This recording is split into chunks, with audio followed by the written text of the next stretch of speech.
In this video, we are going to show you how to upload an image or a photo to your Google Flow account. So it's quite easy once you log in. It's either you create a new project or you use an existing one, as you can see here. So we're just going to use an existing one.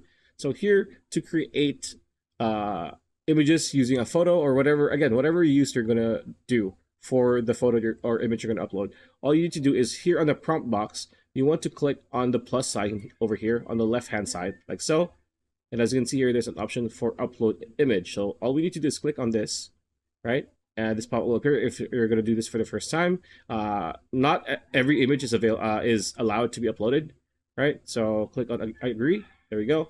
And then your folder here is just going to pop up. So let's just go to downloads and just say we want to upload this image up here. There you go. Let's wait for it to load. All right, it's almost done. So this is practically how you upload an image on Google Flow. Again, there are a lot of not safe for work images that are not allowed, but this is very harmless. This is a photo still of a horse race, as you can see. There you go. That is how you upload an image, and you can just start prompting, maybe to alter the image or change it, however you want to use it on Google Flow. So pretty much it. That's a video. Hope you liked it. Like, comment, share, subscribe, ring that bell icon. I'll see you on the next video.